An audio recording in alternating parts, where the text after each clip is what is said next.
As the Detroit Tigers gear up for another season, the spotlight falls heavily on their pitching staff.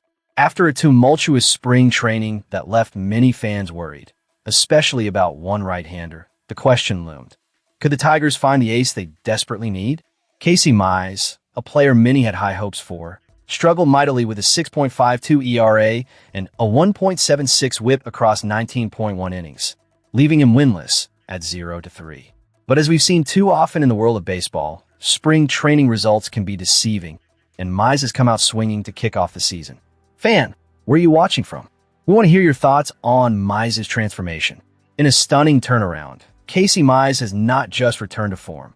He has dominated the mound.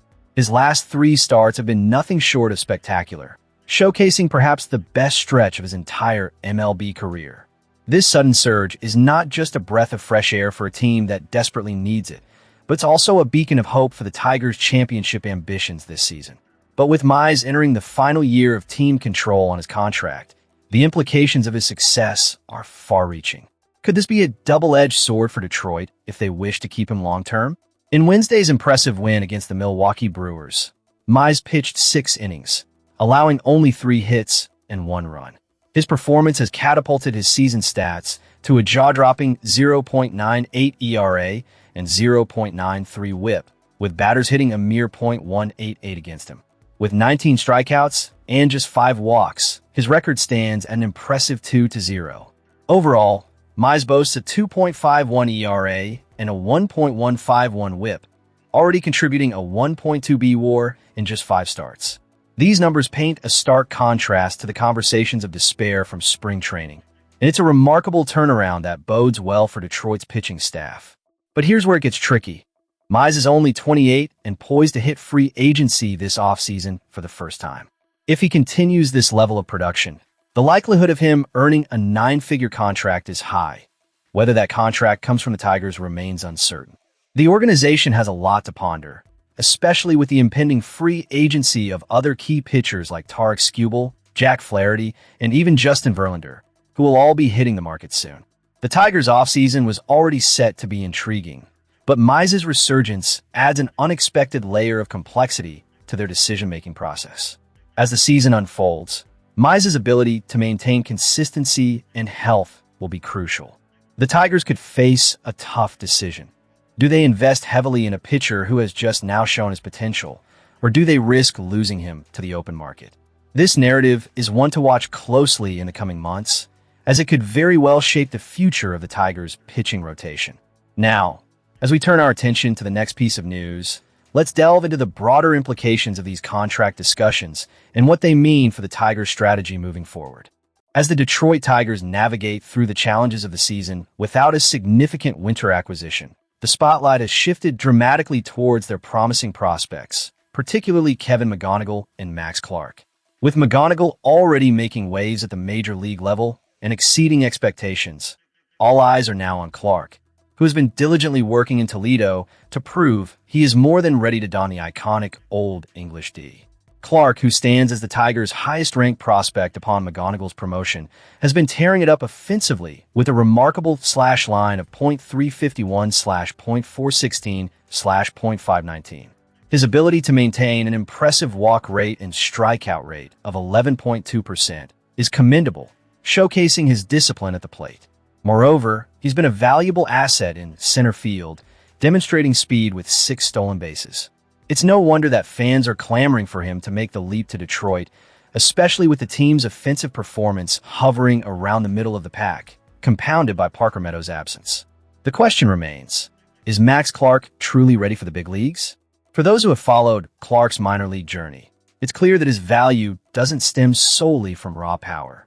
While he has the capability to hit home runs, his real strength lies in his ability to create extra base hits and leverage his speed to turn singles into doubles. As he continues to grow and develop, more power could certainly emerge.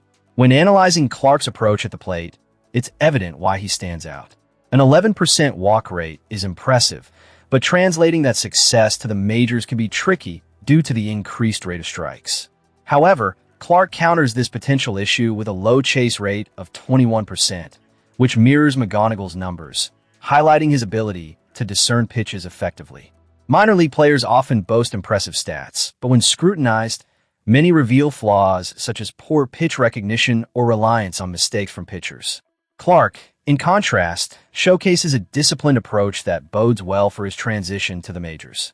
His in-zone contact rate is a staggering 93%, significantly higher than the MLB average of 82%. Although we can expect some decline as he steps up to the big leagues, this statistic underscores his proficiency in recognizing and capitalizing on pitches within the strike zone. Yet, while making contact is crucial, the impact of that contact is equally important. Clark, currently a top 10 prospect in all of baseball, has areas for improvement that are worth noting. His ground ball rate stands at 47%, consistent with his historical performances. He tends to hit choppers to the right side, and while his speed allows him to beat out some grounders, this could become a concern at the major league level. Although he is more of a line drive hitter than a fly ball slugger, he has shown recent improvements that may indicate he is on the verge of a breakthrough. His exit velocities tell a story as well, averaging 88.6 miles per hour with a maximum of 111.3 miles per hour. While these figures are comparable to McGonagall's, the differing context of their respective levels must be acknowledged. A notable distinction lies in their launch angles. McGonagall averages 18 degrees, while Clark sits at 10 degrees, largely due to that pesky ground ball rate. Overall, Clark's attributes suggest a player well-equipped to transition seamlessly to the majors.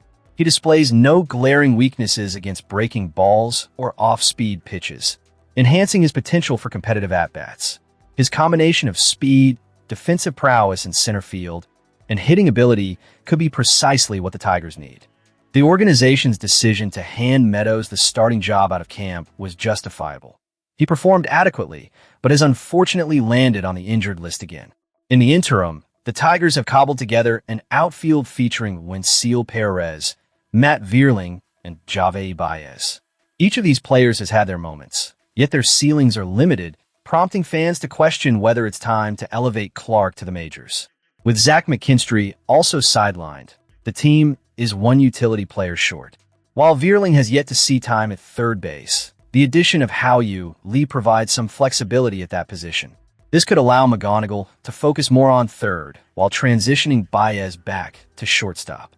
However, retaining Jahmai Jones as a lefty specialist complicates things, as he is crucial against left-handed pitchers, potentially leading to Perez being sent back down to Toledo. Conversely, there's a case to be made for Lee's return to Toledo, which would allow Baez to operate more as a true infielder, giving McGonagall additional time at third and providing a legitimate outfield of Clark in center, Green in left, and Jones or Carpenter in right. As for Spencer Torkelson, it's unlikely he will be sent down anytime soon. However, there's a possible scenario where Keith could step in at first base, leaving the team without a backup or platoon option aside from Vierling's limited experience there. What it boils down to is the undeniable fact that a spot for Clark exists, even with McKinstry's anticipated return.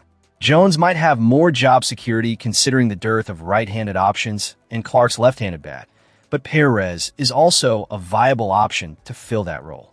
Any move involving Lee, Perez, or Jones being replaced by Clark would be a strategic win for the Tigers.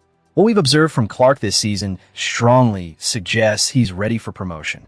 While I don't expect him to make an immediate impact on par with McGonagall, it's entirely possible that he could provide the Tigers with the offensive boost they need. We were hoping for a 90 WRC plus for Meadows, coupled with quality defense and speed. Can Clark deliver that, and perhaps even more? I believe he can. While the Tigers' offensive performance has been respectable, they don't necessarily need Clark to come in as a savior. Starting him in the lower third of the batting order could work to their advantage, adding a high OBP bat that can set the table for McGonagall and the upper echelon hitters. By lengthening the lineup, improving defensive capabilities, and injecting much-needed speed, the Tigers would be making a strategic move that could pay dividends as the season progresses. Up next, we'll dive into more developments surrounding the Tigers that fans will want to keep an eye on. Stay tuned. As we dive into our final segment, all eyes are on Tarik Skubal, the two-time Cy Young Award winner who seems to be heating up just as the weather does. With speculation swirling around potential trades and roster changes, Skubal's performance is becoming increasingly critical for the Tigers as they navigate through the season. Where are you watching from, Tigers fans? Share your thoughts in the comments below. Skubal's recent outings have been nothing short of impressive. He logged a season-high 10 strikeouts in his latest match against the Boston Red Sox. This left-handed sensation is not just racking up numbers. He's proving to be a cornerstone of the Tigers' pitching staff. In fact, throughout his career, he has amassed double-digit strikeouts in a dozen starts, including the postseason. With pristine weather conditions expected for the upcoming game against the Milwaukee Brewers, Tigers fans are right to be optimistic about what Skubal can accomplish on a mound. In his recent performance, Skubal showcased his ability to thrive despite challenging conditions, limiting the Red Sox to just 1 run and 4 hits in 6 innings. Even in the cold, 45-degree weather, he managed to maintain his composure, though he faced some pressure in the 5th and 6th innings that led to an elevated pitch count. Ultimately, the Tigers secured a 4-1 victory, and Skubal's resilience was a key factor in that triumph. Manager A.J. Hinch pointed out how Skubal remained mentally engaged throughout the game, even when he encountered a few bumps in the road. This mental fortitude is precisely what we need from our ace as the season progresses. Skubal himself acknowledged the importance of his changeup, which has been a game-changer in his recent outings. He reflected on the need for improvement, emphasizing that hitting his spots consistently can lead to shorter at-bats and greater efficiency.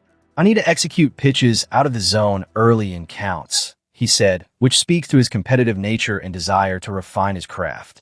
This self-awareness is vital for a top-tier pitcher, and it's encouraging to see him striving for excellence.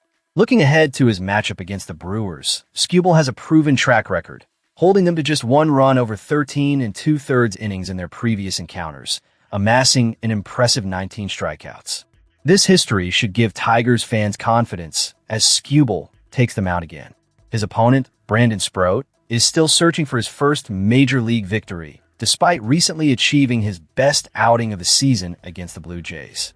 Sproat's resolve to attack is commendable, but he'll need to bring his A-game to compete against a pitcher of Skubal's caliber. The series has been a mixed bag so far, with both teams splitting the first 2 games. The Tigers bounced back from a heavy loss, delivering a solid 5-2 win where first baseman Spencer Torkelson finally hit his first home run of the season, a welcome sight for fans who remember his power from last year. Torkelson's resurgence, paired with Skubal's dominance, could be a turning point for the Tigers as they look to build momentum. As we wrap up this segment, it's clear that Skubal's performance will be pivotal not just for this game, but for the Tigers' overall success this season. Fans should stay tuned and keep the faith as the team continues to fight for a strong position. This is a critical moment, and we want to hear from you. What are your thoughts on Skubal's potential this season? Will he lead us to victory over the Brewers? Leave your comments, subscribe for more updates, and let's rally behind our team as they continue their pursuit of excellence. Go Tigers!